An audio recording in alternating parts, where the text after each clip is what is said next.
Welcome to your friend Ramesh YouTube channels friends. இன்றைக்கி நம்ம பார்க்குறது என்னென்னா, நம்ம யானைத்தந்த வெண்டையோட விதைக்கு விட்டுருக்கோம். அதை தான் அந்த வீடியோ தான் எடுத்து போடுறேன் இன்றைக்கி.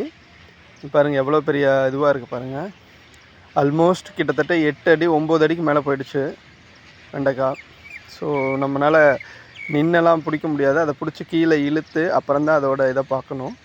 அதுக்கப்புறம் பார்த்திங்கன்னா கொஞ்சம் பூச்சியும் ஆரம்பிச்சிருக்குது. இது ஏன்னா இது வந்து செகண்ட் ஸ்டேஜ்னு சொல்லலாம், அவ்வளோதான். இப்போ வந்து இதோட பலன் கிட்டத்தட்ட முடிஞ்சிருச்சு. இன்னும் நிறைய காய் இருக்குது, பட் இருந்தாலும் அவ்வளோ ஒன்றும் குவாலிட்டியாக காய் வரல.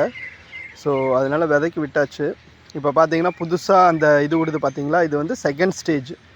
இந்த வானத்தந்த வெண்டையோட செகண்ட் ஸ்டேஜ். திருப்பி நம்ம வந்து மேலே இருக்கிறத மட்டும் கட் பண்ணி விட்டுறணும். கட் பண்ணி விட்டுட்டிங்கன்னா கீழே இருக்கிறது இதெல்லாம் வந்து துளிர்த்து நல்லா வளர ஆரம்பிச்சிடும். ஸோ நம்ம மேலே இருக்கிறத கட் பண்ணுறதுக்கு யோசிக்கக்கூடாது, ரொம்ப உயரம் போகுது.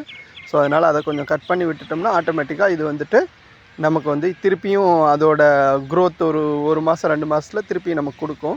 இப்போ என்னென்னு பார்த்தீங்கன்னா, இதில் இன்னும் பூ வருது, காய் வருது, அதெல்லாம் இன்னும் வந்துட்டு தான் இருக்குது. பட் ஸ்டில் இந்த ஒரு ஆக்டிவிட்டி பண்ணோம்னா அது நல்லா வரும். இது பிடிச்சிருந்துச்சுன்னா லைக் பண்ணுங்கள், கமெண்ட் பண்ணுங்கள், ஷேர் பண்ணுங்கள் ஃப்ரெண்ட்ஸ். தேங்க்யூ.